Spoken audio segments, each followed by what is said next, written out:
Hello, Algebra 2 students. Last time in 5.1, we looked at properties of exponents so we can simplify expressions. Today in 5.2, we will evaluate and look at graphs of polynomial functions. So before we look at graphs, I want to define what a polynomial function is. A polynomial function is a function in which all the exponents are whole numbers. So when I say whole numbers, that would be 0, 1, 2, and so on. No decimals, no negative integers, just starting with 0 and the whole numbers.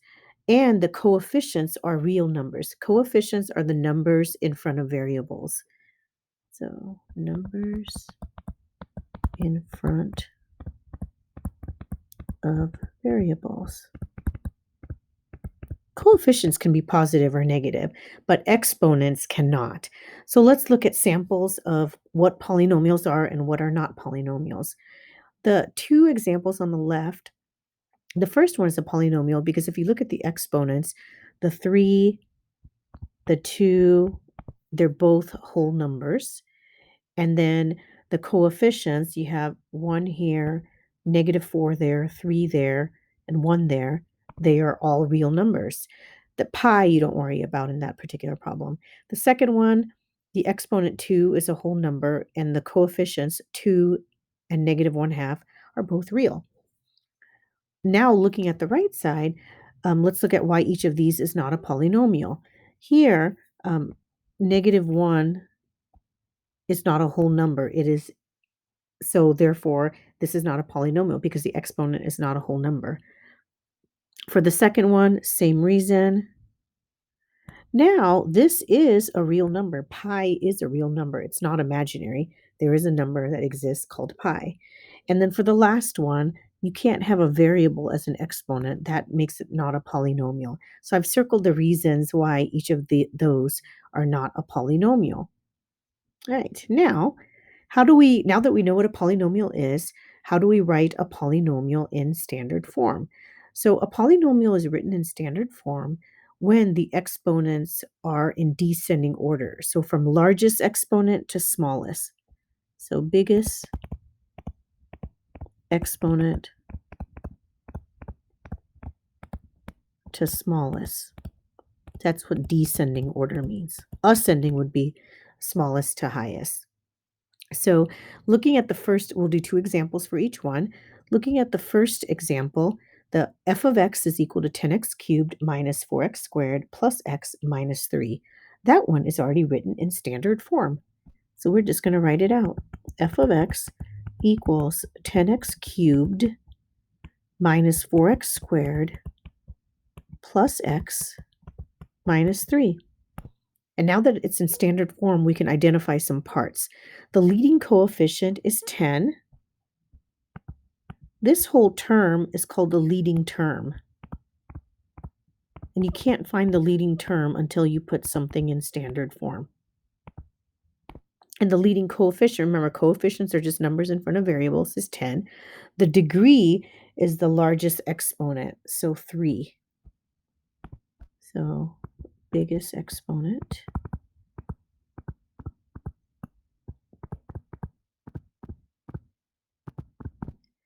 And the constant term is the number without the variable, so that is -3. Right. For our second example, that is not in standard form. To put it in standard form, we would write it as f of x equals 4x to the fourth, because the 4 is the biggest exponent, minus 2x squared plus 2x minus 5. The leading coefficient would be 4. The degree is also 4. And the constant term is -5. So it wasn't too bad. Okay, now we get to name these. So polynomials are named by the degree and by the type. So if a polynomial has a degree 0, it's a constant, and this is what it would look like in standard form. So I'm just going to make up equations. Just pick your favorite number here. Just don't put a variable. I decided to put -11. So f of x equals -11. That is called a constant function. The next one is linear, and these are the ones we worked with in chapters 1, 2, and 3, and those are your y equals mx plus b forms. So that would be 2x plus 5. Don't worry about how many terms there are. Linear just means the degree is 1. And remember, going back to degree, the exponent, the biggest exponent, that's a 1. We just don't show a 1 there. Okay, a degree 2 means the largest exponent is a 2. So here's where we have our parabolas, our quadratics. So the largest term would be, or I'm sorry, the largest exponent is going to be a 2. You can't have anything greater than a 2 if it's going to be called a quadratic. Right. Cubic, and most people know that cubic means 3. So your biggest exponent can be 3. So you can have something like 7x to the third minus 5x. And then lastly, a quartic, which you won't need to know, but we'll go ahead and write it in. Quartic means a degree of 4, so something like this maybe. Negative 3x to the fourth minus 7x squared plus 1. So the key thing is just know your degrees. Anything with a degree of 0 basically has no variable. A degree of 1 has x to the first power, a degree of 2, x to the second power, and 3, x to the third, and finally 4, x to the fourth. And there's quintic and more than that, but we're not going to worry about it. Okay, an example. Identify the polynomial by the degree and type. Identify the leading coefficient. So we want to make sure it's in standard form. If it's not, let's put it in standard form. So the first one is not in standard form. So f of x equals negative 4x to the third. Be very careful here. Notice the negative belongs to the 4x to the third plus 3x squared plus 7. Now that we put it in standard form, we can definitely identify the name of this, or so we can name it. So the largest exponent is 3, so it's a cubic, and we could call it as a third degree, because the degree is 3, third degree cubic. And the leading coefficient is negative 4. Okay, next one. Most people would probably say, hey, that's in standard form. Well, here's the thing. It's not a polynomial because it has a variable exponent. So if it's not a polynomial, you can't identify any parts to it. And then we get away really easy by not having to do anything else. So that's great. Second one is the third one, sorry, C is in standard form. 3/2 x squared. Notice 2 is the biggest exponent, then x, and then you have your constant. So since 2 is our biggest exponent, it's a second degree. Let's do a different color here. Quadratic. So right now we haven't done any math other than name stuff and identify vocab. Now we'll get in example 2, we'll get to the math part. Evaluate the polynomial using direct substitution. And you're probably thinking, what does that mean? So direct substitution is just a fancy way of saying replace x and solve for y. Right? And x is given to you in each problem. So in example A, you have f of x equals 5x cubed plus x squared minus 4x plus 1. Notice x equals 4. So this is what you're going to directly substitute into the right side.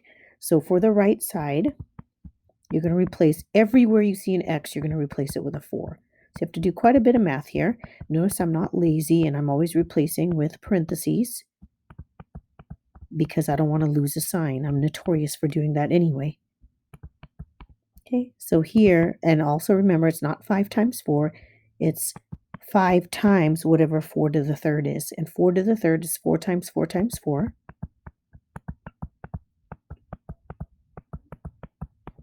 Right, and I'm going to be a little lazy here because I recognize positive 16 minus 16 is 1. So you might as well cross it out. 5 times 64 is 320. And then add the lone 1 over there on the end.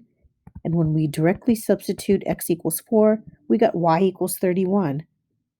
So you can call this f of x equals 321.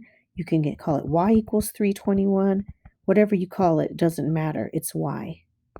Okay, for the next one, you're going to replace the right side with -2. Students miss this because they don't do it correctly. They're just very careless in their using of parentheses. Okay. Can use a calculator if you have to. -2, it's -2 multiplied by itself 5 times. So it's -2 times -2 times -2 times -2 times -2. It's -32. Minus 4 times, then you have -2 times -2 times -2. This is positive 16 plus 10. You can make so many mistakes here, so you got to be really, really careful. That's -96 minus 60. Oh, what did I forget? Oh, there shouldn't be a 4 here. So let me erase that. So this should not be there. There. But I think other than that, it should be good. Yep, other than that should be good. So minus 16 plus 10 plus 10, which is 20. All right, so you have -96 minus 16, which is -112 plus 20, which is -92. So that hopefully has not been that bad for a first page of notes. Okay, going to the second page, which we're now getting into our graphs. So this is where we're going to do some drawings. And I've made a large table here for you because we have 4 different graphs. And we'll start with the top left. So what you want to do here is you want to draw your x and y axis.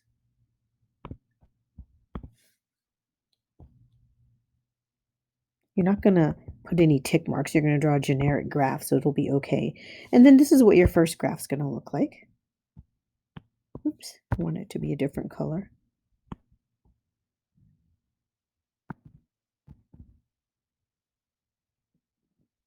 Okay, so notice we are only going to focus on the ends, so the arrows. That's what it means by end behavior. So we're only going to look at the left end arrow and the right end arrow and properly notate. So this is what we're going to do. We're going to start and look at the left side first. Notice the arrows going down. And we are going to label some things here. So this is the x-axis, y-axis, and here, moving farther away outside by, or here's the origin right there. But if you're moving farther away from the origin, this is positive infinity. And on the left, it's negative infinity. And these are your x values. For the y values, going farther away from the origin on the top, it's positive infinity and negative infinity. That'll help you determine the end behavior. So f of x means what y is. So as y approaches, so we want to write it like this. And I probably got too ahead of myself here.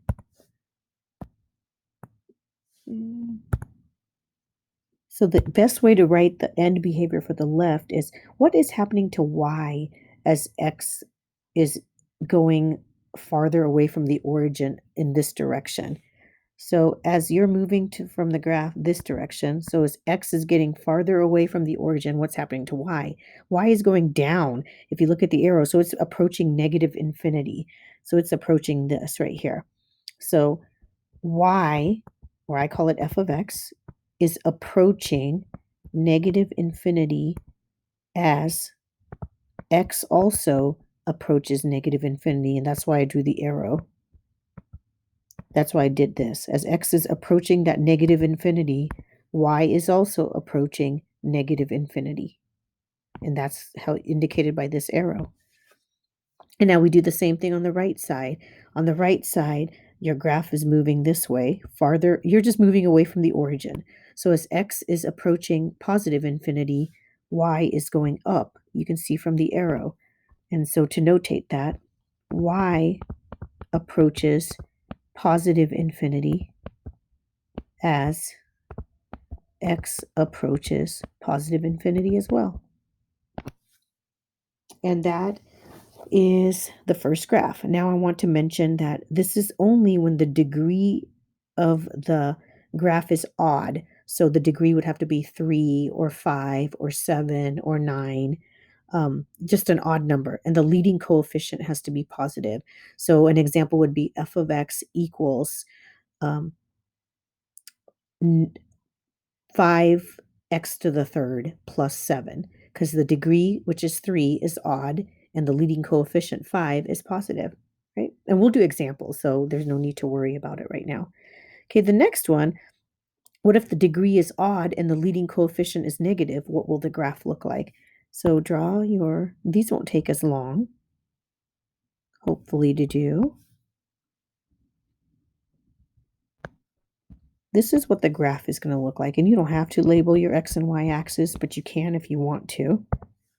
So you can put positive infinity, negative infinity for x's, positive infinity, and negative infinity for y.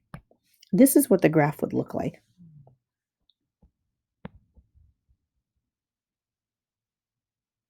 Here we go. So this time the left end arrow is up and the right end arrow is down.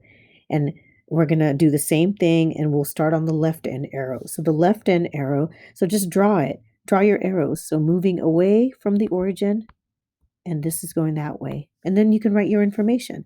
So and start with the y. Y, notice the arrow's pointing up. So f of x, which is y, approaches, the arrow means approaches, positive infinity as x approaches negative infinity. Follow your arrows. This one is pointing towards negative infinity. Y is pointing towards positive infinity. So it's really, really not that bad. On this right side, your graph is going outward, so approaching positive infinity for x and negative infinity for y. So f of x approaches negative infinity. As long as you remember that's y. So y approaches negative infinity as x approaches positive infinity. Yeah. Okay, let's do 2 more. And then an example would be f of x equals negative 5x to the 7th, because the degree is odd and the leading coefficient is negative 7. All right, let's look at 2 more graphs. Okay, we haven't even talked about if the degree is even. So what does a graph look like when a degree is even? It's so much different looking than the odd ones. Okay, so let's use green. So x, I guess I could just do my axis, x, y, positive for x, negative, positive, and negative. Main thing now is, what does this graph look like? So I'm going to show you.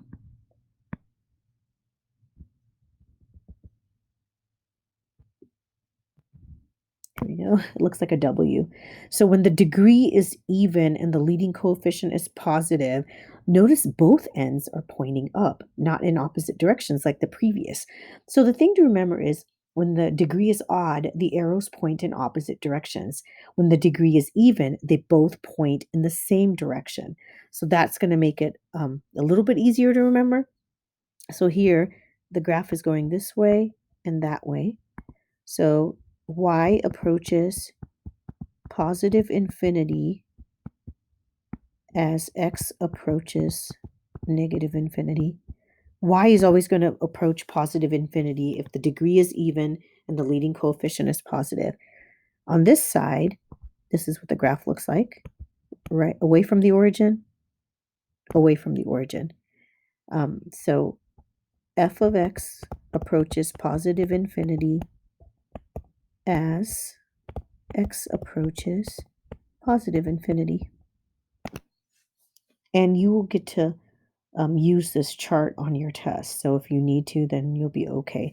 And think of this, anytime the degree is even, just think of the happy parabola, but it has a little hiccup there. So think of a happy parabola. If you remember a happy parabola, the ends were always pointing up.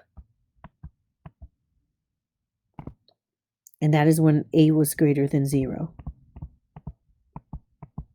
For these two, for this one anyway, think of a line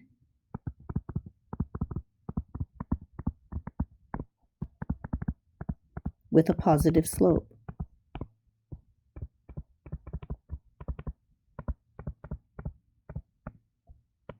Because notice, oops, sorry, that's a bad line. With a positive slope, the arrows are pointing in opposite directions. And that's what that graph looks like. And for that second one, you just think of a line with a negative slope.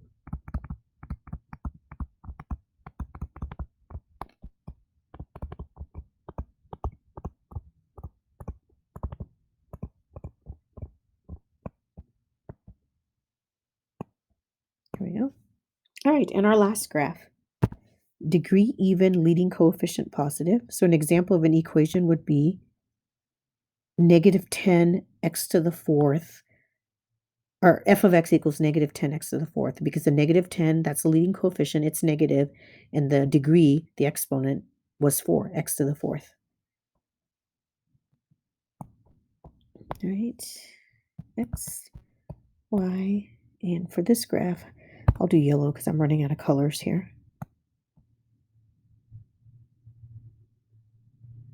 So it's an M shape. And then both ends are pointing down. So think of a sad parabola. You can write that over here.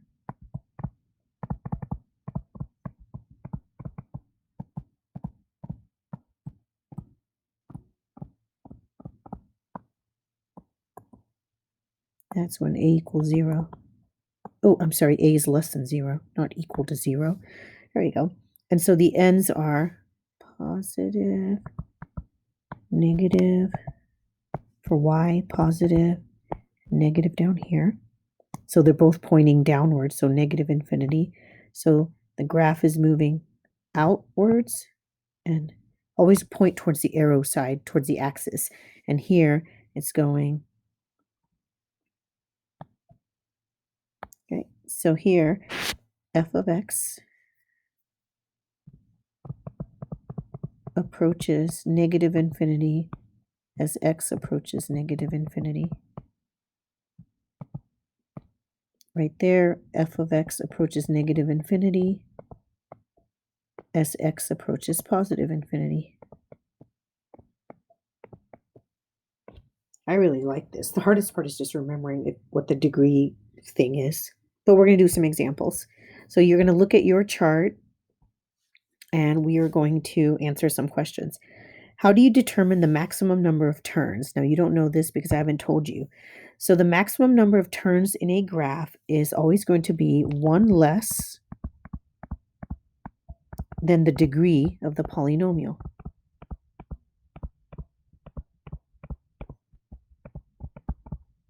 Honestly, in this particular section, the only math that we have done so far is the bottom of the first page when we did examples 1 and 2. The rest of this, we're not going to. It's just stuff like this, analyzing graphs. Second question, what determines if the end behavior of the graph is the same or different on each side? And what determines it is if the degree, and I mentioned this, is even or odd. If it's odd, the ends point in opposite directions. If it's even, they point in the same directions. So if the degree of the polynomial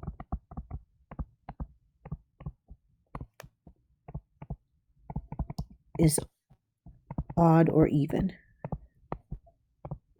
My students loved this last year because it was pretty easy as long as they had a chart. And then the last one, what has to be true for the right end behavior to be down?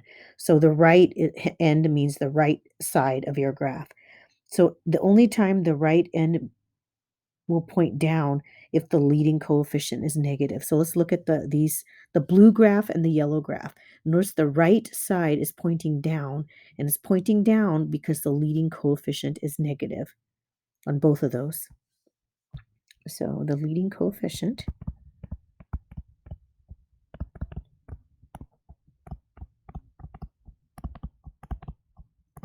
is negative.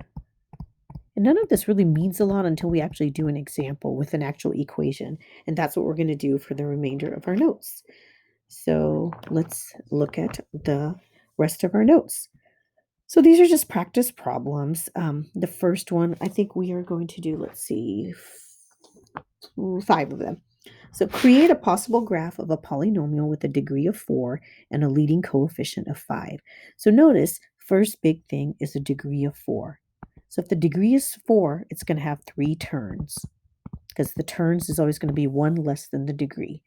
The degree of 4, that means it's an even number, because 4 is an even number.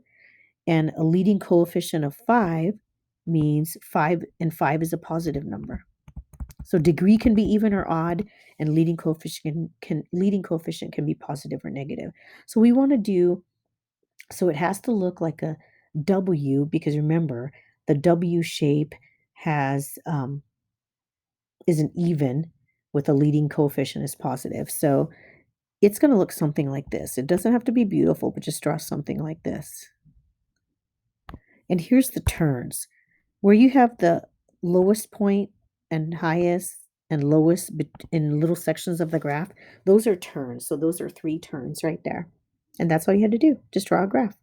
Okay, example 2, create a possible graph of a polynomial with a degree of 5. So notice that's an odd degree. It's going to have 4 turns. And the leading coefficient is negative. So that's negative, big thing right there. So it's going to look like one of the top 2 graphs. And because the leading coefficient is negative, the right side's going to point down. So you know the right side arrow is going to point down. The other side is going to point up. And now you just have to create a graph with 4 turns. So here's how I do it. There's 1 turn, 2 turns, right at the top, 3 turns, 4 turn, right there. And then I just draw a dot to help me, like, okay, turn, turn, turn, turn. And that's a possible graph. There you go. Okay, this time you're given a graph and we have to determine whether it's even or odd. How do we know? So we want to pay attention to the ends. So the first thing we should do is draw arrows at the end because they're kind of missing. Notice the arrows are going in opposite directions. So you know it's going to be one of the first 2 graphs that we talked about. And then you have to determine, does it look like a positive slope or a negative? It looks like it's like a positive slope. So for this particular one, the degree is going to be odd. How do we know? The ends go in opposite directions.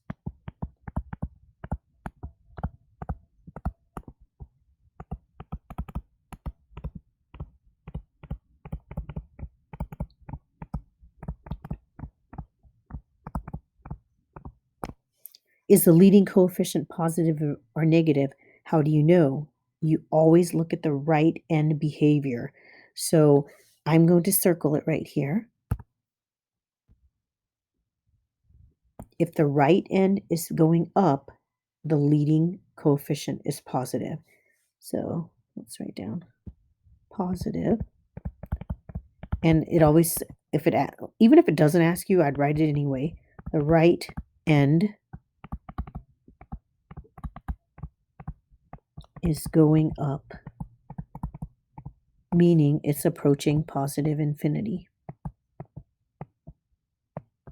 Here we go. So for the leading coefficient, pay attention to the right end arrows. And for the degree, pay attention to the ends, whether they're going in opposite directions or in the same direction. Describe the end behavior. So to describe the end behavior, we're going to look at both ends. And let's start with the left end. So for the left end, f of x, so y is approaching negative infinity because the arrow's pointing downward as x approaches negative infinity as well. And for the right side, y is approaching positive infinity because the arrow's pointing up as x approaches positive infinity. And you can always draw that here. So you can go to negative infinity, positive infinity, positive infinity. There we go. All right. Example 4. Same thing. Given the following graph, does the polynomial have an even or odd degree? How do we know? Well, notice both ends are pointing in the same direction. In that case, it would be even.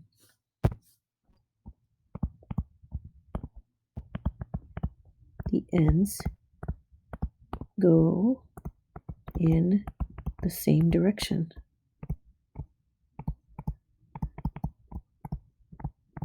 And that direction is down. And that has a significance.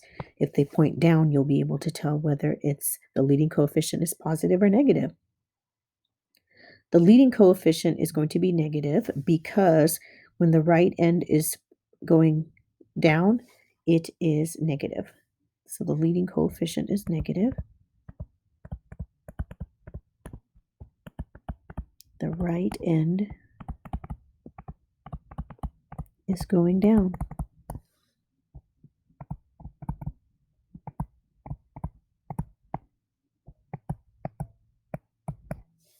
And describe the end behavior. So the end behavior, so the graph is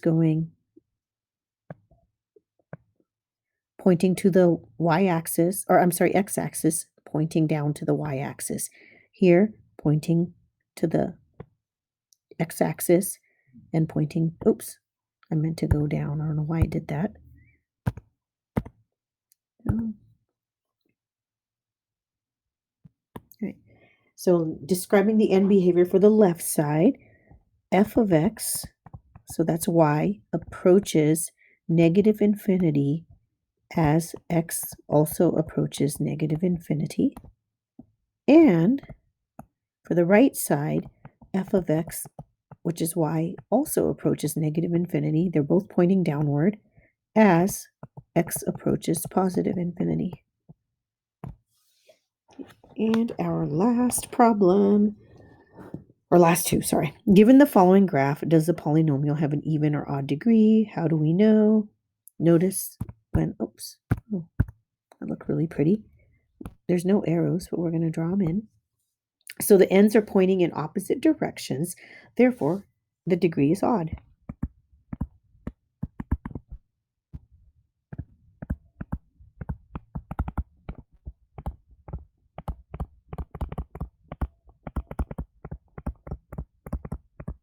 Is the leading coefficient positive or negative?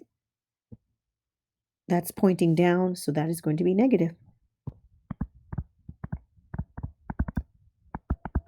The right end is going down. It's approaching negative infinity. Lastly, describe the end behavior. This time I'm not going to draw arrows in my graph. Let's see if you can do it. So always start with y. So y approaches, that arrow is going up on the left side, so positive infinity as x approaches negative infinity. On the y side, it's always going to be x approaches negative infinity, and on the right side, x is always going to approach positive infinity. And for the right side, the arrow is pointing down, so f of x approaches negative infinity as x approaches positive infinity. Right. And our last one, even or odd degree, it would be even. Ends go in the same direction.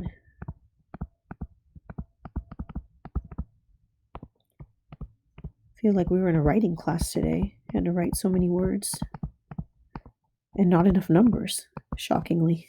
So that's kind of a first. So ends go in the same direction.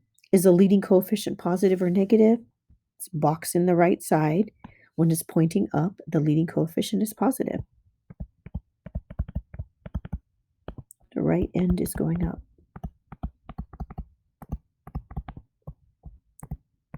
On your worksheet today, if I don't ask you for a reason, you don't have to put it in there. But if I do, just write it down. It always helps to write it down because then you'll master it when you're taking a test. Describe the end behavior. So both of the y's are going up. So y approaches positive infinity on the left side as x approaches negative infinity. And on the right side, y approaches positive infinity as x approaches positive infinity. Well, that's a really bad infinity. If you notice here, these two are always going to be negative and positive in that order. The only thing that you're concerned with is the f of x, what's happening to it. So see, that's never going to change. And those are your notes for today. Have a great day, Algebra 2 students.